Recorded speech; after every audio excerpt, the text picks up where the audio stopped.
திமுகவுடைய இந்த முதியோர் இல்லத்தில் இருக்கக்கூடிய முக்கியமான ஆட்களும் விசில பார்த்தாலே பயந்துகிட்டு இருக்கிறாங்க. அவங்க ஒரு எதர்ச்சியா ஒரு விஷயம் பண்றது இப்ப விசிலோட கனெக்ட் ஆகுறதுனால நீங்க விசில் சின்ன வச்சிருக்கீங்க. உங்களோட இத்தனை நாளா நீங்க போட்டி நடத்தவே இல்லையா?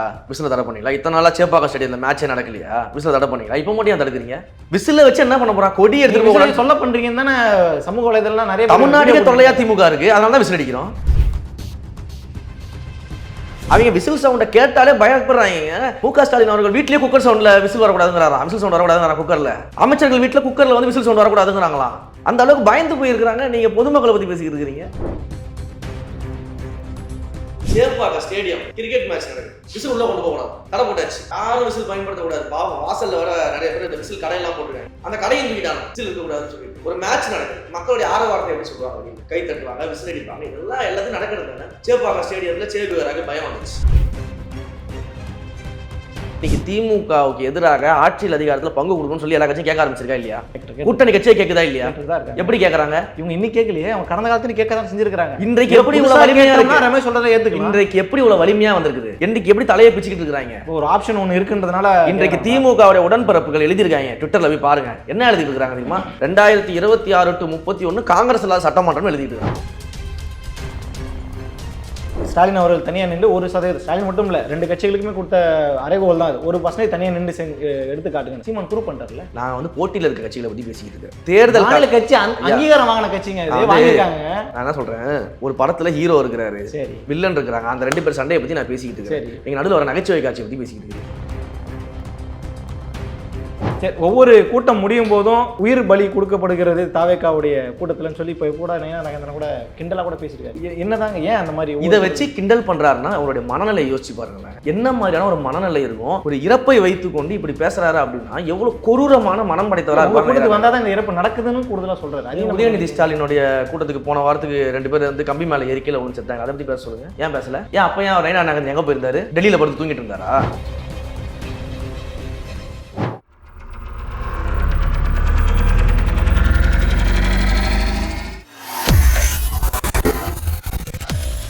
வேலை வேண்டுமா?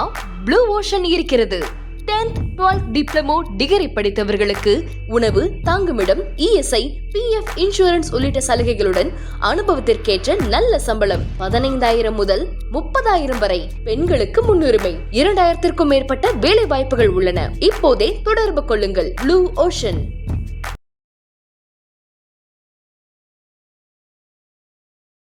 ஐத்தமிழ் நேயர்களுக்கு வணக்கம். இன்றைய நேர்காணலில் நம்மோடு இணைந்திருக்கிறார் தமிழக வெற்றி கழகத்தினுடைய மாநில ஒருங்கிணைப்பாளர் ரமேஷ் அவர்கள். பல்வேறு அரசியல் நிகழ்வுகள் குறித்து நம்ம பேசுகிறோம். வணக்கம். எங்கிருந்து ஆரம்பிக்கலாம்? விசிலிருந்து ஆரம்பிக்கலாமா? விசில் சின்னம் கொடுக்கப்பட்ட உடனேயே ஆரவாரமாக கொண்டாடினாங்க தாவேக்கா கட்சியை சார்ந்தவர்கள். ஆனால் அதே பேரலாம் இந்த பக்கம் பார்க்கும்போது காலையில் விசில் அடிச்சுட்டு நம்ம வீட்டில் குப்பை வரதுக்கு வருவாங்க. இந்த பாட்டெலாம் கூட போகிறேன், பட் விசில் அடிக்கும்போது நமக்கு தெரிஞ்சிடுவோம் வந்துட்டாங்க அப்படின்னு நம்ம எடுத்துகிட்டு போகலாம். விசிலாம் அடிக்கக்கூடாது, ஸ்பீக்கரில் மாட்டுங்கன்ற மாதிரி ஒரு காரணம் சொன்னாங்க. அதுக்கு விசில் ஒன்றும் ஃபாலோலாம் பண்ணல, ஸ்பீக்கரில் சொன்னீங்கன்னா எல்லாருக்கும் தெரியுன்ற மாதிரி சொன்னாங்க. மாற்றுத்திறனாளிகள் போராட்டத்தை கூட விசில் அடித்து தான் போராட்டத்தை ஆரம்பிக்கிறாங்க. ஒரு பக்கம் விசிலுக்கு தடை போடுற மாதிரி, இன்னொரு பக்கம் விசிலை வைத்து ஒரு போராட்டம். இந்த விசிலை சுற்றி நிறைய விஷயம் நடக்குது. என்ன எப்படி? பொதுவாக விசிலுக்குன்னு சொல்லிட்டு ஒரு தனித்தன்மை இருக்குது. அதாவது இப்போ போலீஸ் விசில் அடிக்கிறாங்க அப்படின்னா யார் பயப்படுவாங்க? திருடர்கள் பயப்படுவாங்க. அந்த மாதிரி ஒரு கேம்ல ஒரு ஸ்போர்ட்ஸ்ல விசில் அடிக்கிறாங்க அப்படின்னா அந்த இடத்துல தவறு நடக்கும்போது என்ன பண்ணுவாங்கன்னா பெனால்ட்டிக்காக விசில் அடிப்பாங்க. ஸோ எங்கெல்லாம் தவறு நடக்குதோ அங்கெல்லாம் அந்த விசில் பயன்படுத்தணும். இப்போ கூர்க்கா விசில் அடிக்கிறாங்க அப்படின்னா அந்த தெருக்குள்ள திருடர்கள் வராமல் தடுக்கிறதுக்காக கூர்க்கா விசில் அடிக்கும். இவங்க சொல்றாங்க இல்ல, காலையில குப்பை வண்டி வரும்போது விசில் அடிக்கணும்னு சொல்லிட்டு திமுக உடன்பிறப்புலாம் பேசிக்கிட்டு இருக்கல. நிச்சயமாக தான் சொல்றேன். குப்பை வண்டி வரும், விசில் அடிப்பாங்க. ஒவ்வொரு வீட்லையும் என்ன பண்ணுவாங்க, வீட்டுக்குள்ள இருக்கக்கூடிய அந்த அழுக்கு குப்பை எல்லாத்தையும் ஒன்று சேர்த்து ஒரு கவர்ல கட்டி கொண்டு அந்த குப்பை வண்டியில போட்டு அனுப்பிச்சு விட்டுருவாங்க. இப்போ 2026 என்ன நடக்கும் போது வீட்டுக்குள்ள குப்பையா இருக்கக்கூடிய, இந்த நாட்டுக்குள்ள குப்பையா இருக்கக்கூடிய, தமிழ்நாட்டுல குப்பையா இருக்கக்கூடிய திமுக அப்படியே ஒவ்வொரு வீட்டுல இருந்து பொட்டலம் கட்டி கொண்டு ரோட்ல போட போறாங்க. அது நடக்கும் போது அது விசில பிடிங்கிட்டாங்க. எப்படி பிடிக்குவாங்க? என் விசில் கையில வச்சு நம்ம தான் அடிக்க முடியுமா? ஓ, நீ இன்னொரு விஷயத்துல யோசிச்சு விசில பிடிக்கிட்டாங்கன்னு நீங்க கேள்வி கேட்கறீங்கல்ல. இவன் 75 ஆண்டு கால ஆலமர கட்சின்னு பேசிட்டு இருக்காங்க. 5 விசிலுக்கு பயப்படுற? இந்த விசில் சத்தத்துக்கே பயந்தீங்கன்னா இத்தனை ஆண்டு கால பாரம்பரிய கட்சி வெளில போய் தைரியமா பேசலாமா? அசிங்கமா இல்லையா? சேப்பாக்கம் ஸ்டேடியம் கிரிக்கெட் மேட்ச் நடக்குது. விசில் உள்ள கொண்டு போகக்கூடாது, தடை போட்டாச்சு. யாரும் விசில் பயன்படுத்தக்கூடாது. பாவம் வாசல்ல வர நிறைய பேர் இந்த விசில் கடையெல்லாம் போட்டுருக்காங்க. அந்த கடையை தூக்கிட்டாங்க விசில் இருக்கக்கூடாதுன்னு சொல்லிட்டு. ஒரு மேட்ச் நடக்குது. மக்களுடைய ஆரவாரத்தை எப்படி சொல்லுவாங்க? வெளியில கை தட்டுவாங்க, விசில் அடிப்பாங்க. இதெல்லாம் எல்லாத்தையும் நடக்கிறது தானே. சேப்பாக்கம் ஸ்டேடியத்துல சேகுவேராக்கு பயம் வந்துச்சு, உடனே விசில் தடை பண்ணிட்டாங்க. இங்க அமைச்சர் தாமோ அன்பரசன் ஒரு விளையாட்டு போட்டி நடத்துறாரு குழந்தைகளுக்கு. அங்க விசில் அடிச்சு அந்த விளையாட்டு போட்டி ஸ்டார்ட் பண்ணக்கூடாது, விசில்லாம் வாங்கி வச்சுட்டா விசில்லாம் அடிச்சு ஸ்டார்ட் பண்ணவே கூடாது, அப்படியே ஸ்டார்ட் பண்ணுங்க, கையில வாயால சொல்லுங்க, மைக்ல அனௌன்ஸ் பண்ணுங்க, விசில்லாம் அடிச்சு ஸ்டார்ட் பண்ணக்கூடாது அப்படிங்கிறாங்க. அந்த மாதிரி இன்னைக்கு திமுகவுடைய இந்த முதியோர் இல்லத்துல இருக்கக்கூடிய முக்கியமான ஆட்களும் விசில பார்த்தாலே பயந்துகிட்டு இருக்கிறாங்க. அவங்க ஒரு எதர்ச்சியா ஒரு விஷயம் பண்றது வந்து இப்ப விசிலோட கனெக்ட் ஆகுறதுனால நீங்க விசில் சின்ன வச்சிருக்கீங்க, உங்களோட இத்தனை நாளா நீங்க போட்டி நடத்தவே இல்லையா, விசில தடை பண்ணீங்களா? இத்தனை நாளா சேப்பாக்கம் ஸ்டேடியம்ல மேட்சே நடக்கலையா, விசில தடை பண்ணீங்களா? இப்ப மட்டும் ஏன் தடுக்கிறீங்க? விசில வச்சு என்ன பண்ண போறான்? கொடி எடுத்துட்டு போறான்னு சொல்ல பண்றீங்கன்னு தானே சமூக வலைதளம்லாம் நிறைய தமிழ்நாட்டுல தொல்லையா திமுக இருக்கு, அதனால தான் விசில் அடிக்கிறோம். பேருந்துல போறவங்க போய் விசில் அடிக்கிறது அவங்களுக்கு பப்ளிக் நியூசன்ஸ் ஆகுதுன்னு சொல்லி அப்ப கண்டக்டர் விசில் அடிக்கிறது பப்ளிக் நியூசன்ஸா? கண்டக்டர் விசில் அடிக்கிறதும் தாவேக தொண்டர் விசில் அடிக்கிறது ஒண்ணா? ஏங்க உங்களுக்கு விசில் சத்தத்தை பார்த்தா பயங்க. பேருந்துல யாரும் தாவேக தொண்டர்கள் விசில் அடிச்சிட்டு இருக்காங்களா? கண்டக்டர் விசில் அடிக்க கூடாது, போலீஸ் கொடுத்த உடனே தாவேக தொண்டர்கள் ஆர்ப்பரிச்சாங்க. எல்லா மெயினான எல்லா ஏரியாலுமே விசில் அடிச்சு கொண்டாடினாங்க. அது எவ்வளவு பேரை வந்து பாதிச்சதுன்னு சொல்லி தொடர்ச்சியாக செய்திகள்ல போட்டுட்டு இருந்தாங்கல்ல. எவ்வளவு பேரை மக்களுக்கு பாதிக்கல, பொதுமக்கள் எல்லாம் பாதிக்கல, பாதிப்பு ஃபுல்லா திமுக காரங்களுக்கு. அவங்க விசில் சவுண்டை கேட்டாலே பயப்படுறாங்க. மு.க. ஸ்டாலின் அவர்கள் வீட்லயே குக்கர் சவுண்ட்ல விசில் வரக்கூடாதுங்கிறாரா? விசில் சவுண்ட் வரக்கூடாதுங்கிறா குக்கர்ல. அமைச்சர்கள் வீட்டுல குக்கர்ல வந்து விசில் சவுண்ட் வரக்கூடாதுங்கிறாங்களா? அந்த அளவுக்கு பயந்து போயிருக்கிறாங்க. நீங்க பொதுமக்களை பத்தி பேசிக்கிட்டு இருக்கிறீங்க. விசில் வந்து ஒரு பயத்தை ஏற்படுத்தி இருக்கு. ஒரு பயத்தை இல்ல, ஒட்டுமொத்தமா பயத்தை ஏற்படுத்திருக்கு திமுகவுக்கு. சரி, ரைட். இந்த கலா ஆய்வுல ஈடுபடுறாங்கல்ல தாவேக விசாரணை, அவங்கள வந்து தாக்கி இருக்கிறாங்கன்ற ஒரு செய்தி வந்து, ஆனா பின்னாடி பேக் எண்ட்ல பார்க்கும்போது அமைச்சர் சேகர் பாபு என்ன சொல்றாருன்னா, இது திமுகவுக்கும் தாவேகம் பிரச்சனை கிடையாது, அங்க இருக்கிற பொதுமக்களுக்கும் தாவேகாவுக்கும் தான் பிரச்சனை. அமைச்சர் சேகர் பாபு அவர்கள் வந்து மிகப்பெரிய வந்து உத்தமர். அவர் உண்மையை மட்டுமே பேசக்கூடியவர், நாணயம் மிக்கவர். அவர் வாயிலிருந்து வர வார்த்தைகள் அத்தனையும் வந்து அப்படியே தெய்வத்தின் வாக்குகள், எல்லாமே உண்மையை மட்டும்தான் பேசுவார், அவர் நல்லவைகளை மட்டும்தான் செய்வார் அப்படின்னு சர்டிபிகேட் இருக்கா? களத்துல வந்து கலா ஆய்வுக்கு போன தொண்டர்களை வந்து அங்க இருக்கக்கூடிய திமுகவுடைய அடியாட்கள் எல்லாம் சேர்ந்து அதை பண்ணக்கூடாதுன்னு தடுத்து அடிச்சு, அங்க இருக்கக்கூடிய பெண்களை கூட பார்க்காம மருத்துவமனையில் அப்புறம் அனுமதிச்சு, அந்த மருத்துவமனையில் போய் நாங்கள் பார்த்துட்டு வந்து அவங்க அவ்வளோ தூரம் கண்ணீர் விட்டு கதறாங்க, எங்களை வேலை செய்ய விட மாட்டாங்கன்னு சொல்லிட்டு இவர் வந்து பொதுமக்களுக்கும் தாவேகாவும் தாவேகாவை 10 பேர் சேர்ந்து ஒரு பெண்மணி நெஞ்சிலே அடிச்சாங்கன்னு மிதிச்சாங்க. இதெல்லாம் நம்புற கதையா இருக்கா? இதெல்லாம் நம்புற கதையா இருக்கான்னு கேட்குறேன். ஏங்க இது இட்லின்னு சொன்னா சட்னியே நம்பாதுங்க, அது அந்த மாதிரி கதைங்க. அது இந்த ரவுடிசம்ன்றது திமுகவுடைய பிளட்ல ஊறி போன ஒண்ணு. அவங்க ஆட்சியில ஃபுல்லாவே ரவுடிசம் தான், எதிர்த்தே பேச முடியாது, அவ்வளவு ரவுடிசம் பண்ணுவாங்க. நீங்க திரு சேகர் பாபு சொல்றதை வச்சு பேசிக்கிட்டு இருக்கீங்க. ரிப்பன் பில்டிங் வாசல்ல அவ்வளவு பேர் வந்து நீங்களாம் எத்தனை வீடியோ எடுத்தீங்க? தூய்மை பணியாளர்களுக்கு நாள் முழுக்க அங்கே தானே இருந்தீங்க. நீங்க என்கிட்ட பேசுனீங்களா இல்லையா? ஐயா தினம் தானே இங்கே தான் எடுத்துருக்கேன், கஷ்டப்படுறாங்க, எவ்வளவு தூரம் என்கிட்ட பேசியிருக்கீங்க, எவ்வளவு தூரம் உங்க சேனல்ல கவர் பண்ணீங்க? எங்க இருந்தாரு சேகர் பாபு? பின்வாசல் வழியாக விரிவிச்சு ஓடினாரா இல்லையா? அப்ப இவர் சொல்றதை நம்பி கேள்வி கேட்டுட்டு இருக்கீங்க. போராடுற மக்களையே முன்னாடி வந்து பார்க்க தைரியம் இல்லாத ஆட்கள் எப்படி என் கட்சி அலோவ் பண்ணிருப்பாங்கன்னு நீங்க நினைக்கிறீங்க தொகுதிக்குள்ள? அப்ப தொகுதியில சென்று நாங்க வந்து ஒரு சர்வே எடுக்கும்போது அங்க இருக்கக்கூடிய மக்கள் எங்களுக்கு ஆதரவு தெரியும் போது ஏத்துக்க முடியல. எங்க இத்தனை நாளா கட்டி வச்ச அந்த பிம்பம் உடைய போதோ, வாக்குகள் கிடைக்காம போயிட்டு பயத்துல இல்ல மக்கள் தானே அவங்களை வெளியேற்றுறாங்க, கட்சிக்காரங்க வந்து வெளியேற்ற கட்சிக்காரங்க தான், அவங்க கட்சிக்காரங்க தான். அதுக்கப்புறம் வீடியோ வந்தது பாருங்க, ஒரு பெண்மணி வச்சு வீடியோ போட்டது. அந்த பெண்மணி திமுகவுடைய ஆளு. அதை நம்ம இணையதள தோழர்கள்லாம் தோல் உரிச்சு காமிச்சிருக்காங்க இணையதளத்தில். அந்த வீடியோலாம் எடுத்து போட்டு எப்படி வந்து இந்த அண்ணா பல்கலைக்கழக மாணவி வந்து பாலியல் துன்புறுத்தலுக்கு ஆளான போது திமுக காரன் போட்டோ வெளில வந்த உடனே எல்லாரும் வந்து கேள்வி கேட்க ஆரம்பிச்சு அபிமானின்னு சொல்லி எஸ்கேப் பண்ணாலும் அந்த மாதிரி கதை தான் இது. செட்டிங்ஸுக்கு ஆளை போட்டு வச்சுட்டு அந்த ஆளுங்க ஜூனியர் ஆர்டிஸ்ட்டை வச்சு நாடகம் மாறிக்கிட்டு இருக்கிறது. நாடகம் மாறுதுன்னா திமுக புதுசா? உங்களுக்கு தெரியாதா எவ்வளவு நாடகம் மாறி இருக்காங்க? ஏங்க எப்ப பார்த்தாலும் என்னையும் கூட சேர்த்துக்கிறீங்க? இல்லைங்க, நீங்க ஒரு நடுநிலையான மீடியா, உங்களுக்கு தெரியும்ல, அதனால சொல்றேன் நான். சரி, ரைட். பொலிட்டிக்கல் பாம்னு சொல்லி ஒரு விஷயத்த பேசினார் அவர், விஜய் அவர்கள் பேசினாங்க. அதாவது ஆட்சியிலும் அதிகாரத்திலும் போது எனக்கு தெரிஞ்சு அவர் தெரிஞ்சு சொன்னாரா தெரியாம சொன்னாரான்னு தெரியல, பட் காங்கிரஸ்குள்ள நல்லாவே வெடிச்சுக்கிட்டு இருக்குன்னு நம்ம தொடர்ச்சியா பார்த்துக்கிட்டு இருக்கோம். விஜய் சொன்ன பிறகுதான் வந்து எல்லாரும் பேச ஆரம்பிச்சாங்கன்ற மாதிரி ஒரு விமர்சனம் தொடர்ச்சியாக நீங்க உங்களை போன்ற செய்தி தொடர்பாளர்லாம் பேசுறாங்க. ஆனா திருமாவளவன்லாம் ஆரம்ப காலத்திலேருந்து சொல்லிட்டாருல ஆட்சியிலும் பங்கு அதிகாரத்தில் பங்குன்றது. அதாவது நீங்க தான் புதுசா சொன்ன மாதிரி நீங்க புதுசா சொன்னோம்னா எங்கேயுமே கிளைம் பண்ணவே இல்லை. எங்கேயுமே நாங்க தான் இதை முதன்முறையா சொல்றோம், புதுசா சொல்றோம்லாம் கிளைம் பண்ணலாம். ஆனா யார் சொன்னா அது எஃபெக்டிவா இந்த காலத்துல வேலை செய்யும் அப்படிங்கிறது தான் விஷயம். நீங்க சொன்னது போல திருமாவளவன் பல்லாண்டு காலமாக அதற்காக கேட்டு வராரு, போராடிட்டு வராரு. பட் ஆனா அதற்கு இந்த ஆளும் கட்சிகள், இதற்கு முன்னாடி ஆண்ட கட்சியா இருக்கட்டும், இப்ப ஆளும் கட்சியா இருக்கட்டும், எந்த விதமான ரியாக்ஷனும் கொடுக்கல. இன்றைக்கு வரைக்கும் அவர்கள் வந்து ஒரு பேச்சுக்கு கூட ஜனநாயக முறைப்படி ஆட்சி அதிகாரத்துக்கு பங்கு தருவதற்கு முயற்சி போன்ற வார்த்தை கூட அவங்க கிட்ட இருந்து வரல. உறுதியா அதெல்லாம் தமிழ்நாட்டில் தேவையில்லைன்னு சொல்லக்கூடிய கட்சிகள் தான் இருக்கிறாங்க. முதல்ல ஒரு விஷயத்தை புரிஞ்சுக்கங்க, ஆட்சியில் பங்கு அதிகாரத்தில் பங்குன்றது ஏதோ பொங்கல் ஆஃபர் கிடையாது, ஆடி ஆஃபர் கிடையாது. அது ஜனநாயக உரிமை. உங்களுக்காக ஒரு கட்சி வேலை செய்யுது களத்துல, 234 தொகுதியிலையும் வந்து பிரச்சாரம் பண்றாங்க.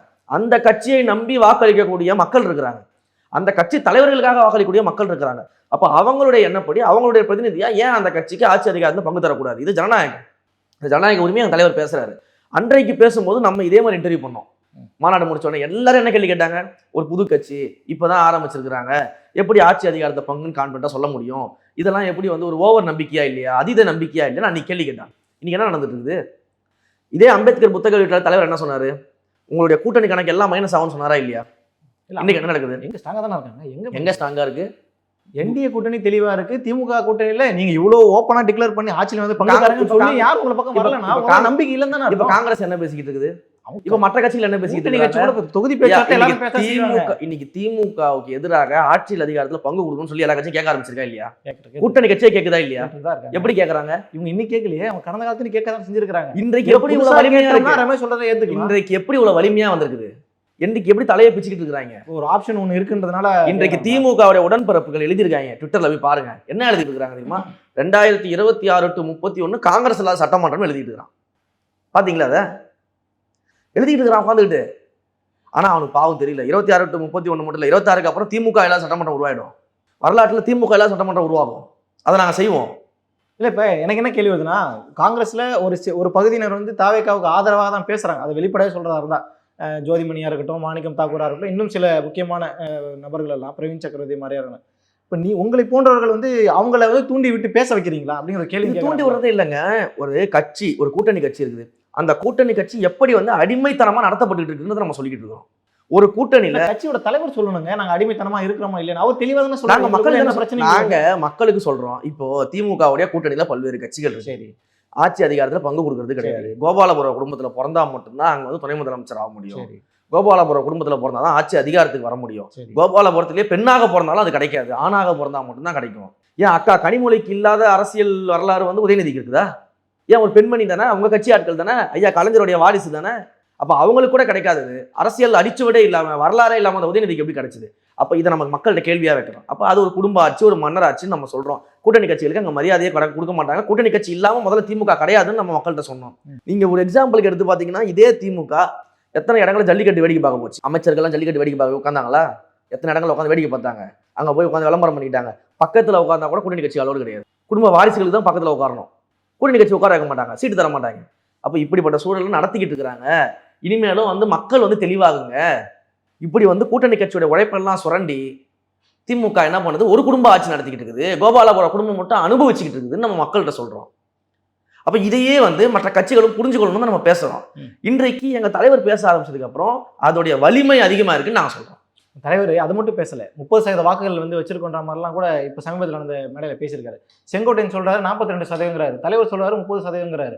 இதுவே திமுகல நாங்க எத்தனை தேர்தல் வாக்குறுதி நிறைவேற்றோம், ஒருத்தர் 80 சொல்றாரு, ஒருத்தர் 90 சொல்றாரு, நம்மளே பேசியிருக்கிறோம். இப்ப நீங்க ஒரு கணக்கு சொல்லும் போது அவங்க ஒரு கணக்கு சொல்றதுல என்ன தப்பு இருக்கு? தேர்தல் வாக்குறுதியும் சர்வேவும் ஒண்ணா இல்ல, ஒரு நம்பிக்கை தானே அது ப்ரூவனா பார்த்தா அது வேற கணக்கு. நம்பிக்கை பேசுறீங்க. தேர்தல் வாக்குறுதிங்கிறது ஒரு அரசாங்கத்தில டேட்டா இருக்கும். சரி, அவங்க கொடுத்த வாக்குறுதி என்ன, அதுல என்னென்ன செஞ்சிருக்கிறோம். இப்ப வேலை வாய்ப்புன்னு எடுத்துக்கிட்டோம்னா, நாங்க எவ்வளவு வேலை வாய்ப்பு உருவாக்கணும் வாக்குறுதி கொடுத்தோம், அதுல எவ்வளவு வேலை வாய்ப்பு கொடுத்துருக்கிறோம், எவ்வளவு வந்து நமக்கு வந்து தொழிற்சாலைகள் வந்திருக்குது, எவ்வளவு பேர் பயனடைஞ்சிருக்காங்க, டேட்டா அரசாங்கத்திட்ட. ஒரு சர்வே எடுக்கிறாங்க, ஓகேங்களா? ஒவ்வொருத்தரும் ஒரு சர்வே எடுப்பாங்க. ஒரு சேனல்ல வந்து பர்சன்டேஜ் மாறும். இப்போ நியூஸ் சேனல்ஸ் எடுத்துக்கிறீங்க, 4 சேனல் எடுப்பாங்க. 4 சேனல்லே வேற ஒரே பர்சன்டேஜ் வருமா? அப்போ அது சாம்பிள்ஸ்க்கு ஏற்ற மாதிரி, அந்த இடத்துக்கு ஏற்ற மாதிரி, இல்லை அவங்க சர்வே பண்ண தொகுதிகளுக்கு ஏற்ற மாதிரி இப்படி வரும். அப்போ நம்முடைய கல ஆய்வு பல்வேறு இடங்கள் நடந்துகிட்டு இருக்குது, பல்வேறு முறைகள் நடந்துகிட்டு இருக்குது. நம்முடைய கல ஆய்வு பண்ணிக்கிட்டு இருக்கிறோம். அப்போ அந்த கல ஆய்வினுடைய பர்சன்டேஜை சொல்றாங்க. இது வந்து பர்சன்டேஜ் அப்படிங்கிறது வந்து இது மாறுது அப்படின்னா இது வந்து ஆய்வு வேற. நம்ம கேள்வி கேட்கறது வந்து ஒரு அரசாங்கம் டேட்டா கையில் வச்சிருப்பாங்க. அவங்களுக்கே தெரியல முதலமைச்சருக்கு எவ்வளவு வாக்குறுதி நிறைவேற்றணும்னு சொல்லிட்டு. அது வேற, இது வேற. அது இது நம்ம ஒப்பிட முடியாது. நீங்க சொல்ற அந்த பர்சன்டேஜ்ன்றது கூட்டணி கட்சிகளுக்கு ஒரு அழைப்பு கொடுக்குற மாதிரி, எங்களை பாருங்க நாங்க இவ்வளவு பெரிய பலமா இருக்கோம், எங்க கூட வாங்கன்றது ஒரு மறைமுகமா ஒரு அழைப்பு கொடுக்கறது. நாங்க தெளிவா சொல்லியிருக்கிறோம். நீங்க மேனிபுலேட் தானே பண்ணிட்டு இருக்கீங்க. ஏங்க கூட்டணி நாங்க தனியா நிக்க தைரியமா இருக்கும்னு சொன்னோமா இல்லையா? ஆமா, இன்னைக்குமே எங்க தலைவர் சொல்றாரா இல்லையா? நாங்க தனி மெஜாரிட்டியோட ஜெயிப்போம், நாங்க தனியா நின்னாலும் எங்களுக்கு நட்பு சக்தி இல்லைன்னா கூட நாங்க தனியா நிப்போம் எங்க தலைவர் சொல்றாரா இல்லையா? ஸ்டாலின் சொல்ல சொல்லுங்க, ஒரே ஒரு வார்த்தை சொல்ல சொல்லுங்க. கூட்டணி ஆட்சி கிடையாதுன்னு பேசுறாருல்ல, ஆட்சி அதிகாரத்துல பங்கு கிடையாதுன்னு பேசுறாருல்ல, பேச சொல்லுங்க. தனியா அவனை நிப்போன்னு சொல்ல சொல்லுங்க. ஒண்ணு உண்மைதான். ஸ்டாலின் அவர்கள் தனியா நின்று 1%, ஸ்டாலின் மட்டும் இல்ல 2 கட்சிகளுக்குமே கொடுத்த அறைகோல் தான் அது. 1% தனியா நின்று எடுத்து காட்டுங்க. சீமான் ப்ரூவ் பண்ணிட்டார்ல, மாநில கட்சி அந்தஸ்தா வாங்கிட்டார்ல, ஆல்ரெடி ஒரு ப்ரூவ் ஆயிடுச்சு. நான் வந்து போட்டியில இருக்க கட்சிகளை பத்தி பேசிக்கிட்டு இருக்கேன். தேர்தல் மாநில கட்சி அங்கீகாரம் வாங்கின கட்சிங்க வாங்கிருக்காங்க. நான் என்ன சொல்றேன், ஒரு படத்துல ஹீரோ இருக்கிறாரு, சரி, வில்லன் இருக்கிறாங்க. அந்த 2 பேர் சண்டையை பத்தி நான் பேசிக்கிட்டு இருக்கேன். நீங்க நடுவில் ஒரு நகைச்சுவை காட்சியை பத்தி பேசிக்கிட்டு இருக்கீங்க. நகைச்சுவை காட்சியில என்டர்டைன்மெண்ட் பார்த்துட்டு சிரிச்சுட்டு போறதுக்கு, கதைக்களம் ஹீரோவையும் வில்லனை நோக்கி தான் இருக்கும். அப்படின்னா கூட அந்த என்டர்டைன்மெண்ட் காட்சின்றது பார்ட் ஆஃப் த மூவி தானே. பார்ட் ஆஃப் த மூவியா இருந்தாலும் அது நம்ம மைண்டுக்குள்ள நிக்காது இல்லையா? அதை நம்ம பார்த்துட்டு கடந்து போயிடுவோம். நீங்க கிளைமேக்ஸ் கேக்குற பாருங்க, ஒரு பசங்க எடுக்க முடியுமான்னு கேக்குறீங்க, அங்க ஒரு 8 பசங்க எடுத்து வச்சுட்டு உட்காந்துட்டு இருக்காரு, நீங்க அவரை கண்டுக்க மாட்டேன்றீங்க. நாங்க கண்டுக்கல, மக்களே கண்டுக்கலையே. மக்களே கண்டுக்கலங்க. நாங்க ஏன் கண்டுக்க மாட்டோம்? மக்கள் கண்டுக்கலையா? இப்ப மேடைக்காக விஜய் அலங்காரமா பேசிட்டு போயிட்டாரு, அப்படிதான். அலங்காரம்லாம் கிடையாது. நாங்க தெளிவா இருக்கோம். சரி, நான் என்ன சொல்றேன், 8% இதெல்லாம் நீங்க சொல்றீங்கல்ல, தனிச்சானி நாங்க 8 என்ன நோக்கத்துக்கு வந்தாங்க? தமிழ் தேசியம் என்ன அது நிறைவேறிச்சா? இல்ல, அது நிறைவேறதுக்கு என்ன பண்ணணும்? கூட்டி நிற்கின்றீங்களா? என்ன பண்ணணும்? அது நிறைவேறதுக்கு என்ன வேணும்? முதல்ல தேர்தலில் போட்டிடணும், ஆட்சி அதிகாரத்துக்கு வரணும். அதிகாரத்துக்கு. அப்ப யாரை நீங்க நீக்கணும்? யாருக்கு? யாரை நீங்க நீக்கணும்? அந்த ஆட்சி அதிகாரத்துக்கு வரணும். நீங்க யாரை நீக்கணும்? ஆட்சியில யார் இருக்கிறாங்களோ அவங்க நீக்கணும். அப்புறம் நீங்க யார் கூட போராடிட்டு இருக்கீங்க? உங்க கூட போறாங்க. எங்க கூட வந்து நாலு ரவுடி தான், சண்டைக்கு வான்னு என் கூட போராடிட்டு இருந்தா நாங்க ஆட்சி அதிகாரத்தை நோக்கி போறோம். மக்களுக்கு மக்களாட்சி கொடுக்கணும்னு சொல்றோம். அப்ப நாங்க யார் கூட போராடணும்? அதிகாரத்திட்ட போராடணும். அப்ப ஒன்றிய அரசை எதிர்க்கிறோம், மாநில அரசை எதிர்க்கிறோம், ஒரு சேர 2 அரசையும் எதிர்க்கிறோம். அப்ப அந்த ஆட்சி அதிகாரத்துக்கு போனாதான் மக்களுக்கு நான் நினைச்சதை செய்ய முடியும். என்னுடைய திட்டங்கள் என்னவோ நான் செய்ய முடியும், என் நோக்கத்தை நான் நிறைவேற்ற முடியும். அப்ப நீங்க எங்க போயிருக்கணும்? நீங்க எங்க வந்துக்கிறீங்க? இப்ப தெரியுதா நான் ஏன் வந்து நகைச்சுவை காட்சின்னு சொன்னேன்ட்டு? நோக்கமே தெரியலங்க. நீங்க நாளைக்கு ஆட்சியை பிடிக்க போறீங்க. ஐயா, கண்ணை கட்டி காட்டுல விட்டா மாதிரி திக்கு தெரியாம சுத்திக்கிட்டு இருக்கிறாங்க. போற வரவங்க எல்லாம் கத்திக்கிட்டு இருக்கிறாங்க. தொடர்ச்சியா ஒரு யூடியூபர் நீங்க பாப்பீங்கன்னு நினைக்கிறேன். அந்த யூடியூபர் நாம் தமிழ் கட்சியை சார்ந்தவர், ஆனா கண்டினியூஸா விஜய் அவர்களை விமர்சனம் பண்ணி பேசிட்டு இருக்காரு. அதான் யூடியூபர், அவ்வளவுதான். அந்த லெவல்ல தான் பார்க்கணும். புரியுதுங்களா? புரியுதா? அரசியல் வேற, யூடியூப் வேற. யூடியூப்ல என்ன வேணா பேசலாம், யூடியூப்ல யார் வேணா என்ன வேணா பேசலாம், எப்படி வேணா பேசலாம், குட்டிக்கரணம் போடலாம், டான்ஸ் ஆடலாம், மக்கள் பார்ப்பாங்க, ரசிப்பாங்க. அரசியல் அது கிடையாது. அரசியல்ன்றது வேற. சரி, ஒவ்வொரு கூட்டம் முடியும் போதும் உயிர் பலி கொடுக்கப்படுகிறது தாவேக்காவுடைய கூட்டத்துலன்னு சொல்லி இப்போ கூட நகேந்திரன் கூட கிண்டலா கூட பேசியிருக்காரு. இது என்னதாங்க, ஏன் அந்த மாதிரி இதை வச்சு கிண்டல் பண்றாருன்னா அவருடைய மனநிலை யோசிச்சு பாருங்களேன். என்ன மாதிரியான ஒரு மனநிலை இருக்கும்? ஒரு இறப்பை வைத்துக்கொண்டு இப்படி பேசுறாரு அப்படின்னா எவ்வளவு கொடூரமான மனம் படைத்தவரா கூட்டத்துக்கு வந்தாதான் இந்த இறப்பு நடக்குதுன்னு கூடுதலா சொல்றாரு. உதயநிதி ஸ்டாலினுடைய கூட்டத்துக்கு போன வாரத்துக்கு 2 பேர் வந்து கம்பி மேல ஏறிக்கையில ஒன்று செத்தாங்க. அதை பத்தி பேச சொல்லுங்க. ஏன் பேசல? ஏன் அப்ப ஏன் ரைனா நகர் எங்க போயிருந்தாரு? டெல்லியில படுத்து தூங்கிட்டு இருந்தாரா? இல்ல கமலாலயத்துல உட்காந்து சாப்பிட்டுட்டு இருந்தாரா? என்ன பண்ணாரு? ஏன் பேசல அவரு? இப்ப மட்டும் ஏன் பேசுறாரு? ஒரு மாநில தலைவர் தானே நீங்க, ஒரு கட்சியினுடைய மாநில தலைவர் தானே. பொதுவெளியில ஒரு பத்திரிகையாளர்கிட்ட கேவலமான விஷயத்த வந்து நீங்க எடுத்து பேசிட்டு இருக்கிறீங்க. பெண்களை கேவலப்படுத்தி பேசிக்கிட்டு இருக்கிறீங்க. ஒரு நடிகையை வச்சு பேசிட்டு இருக்கீங்க. மன்னிப்பு கேட்டாரா? வருத்தம் தெரிவிச்சாரா? வருத்தம் தெரிவிக்கிறதுக்கு பேரு என்னது? மன்னிப்பு கேட்கறதுக்கு பேரு என்ன? வருத்தம் தெரிவிச்சாரே வச்சுங்க. அவருக்கு என்ன வருத்தம்? அவருக்கு என்ன வருத்தம்னு கேட்கறேன். மன்னிப்பு கேட்கணும். நீங்க பாட்டு பேசுவீங்க, வேடிக்கை பார்த்துட்டு இருக்கணுமா? மன்னிப்பு கேளுங்க. தப்பா பேசுன்னு மன்னிப்பு கேட்க வேண்டியதானே. அது என்ன வருத்தம் தெரிவிக்கிறது? மக்கள் கூட வருத்தம் கேட்டாங்களா? மன்னிப்பு கேளுங்க சார். நீங்க ஒரு மாநில தலைவர் அந்தஸ்துல இருக்கிறீங்க. உங்க கட்சி தான் ஒன்றியத்துல ஆளும் ஆட்சி அதிகாரத்தில் இருக்குது. ஏன் மன்னிப்பு கேட்கல? உங்க கட்சியில் இருக்கக்கூடிய பெண் நிர்வாகிகளை பார்த்து இந்த மாதிரி பேசினா நீங்க சும்மா இருப்பீங்களா?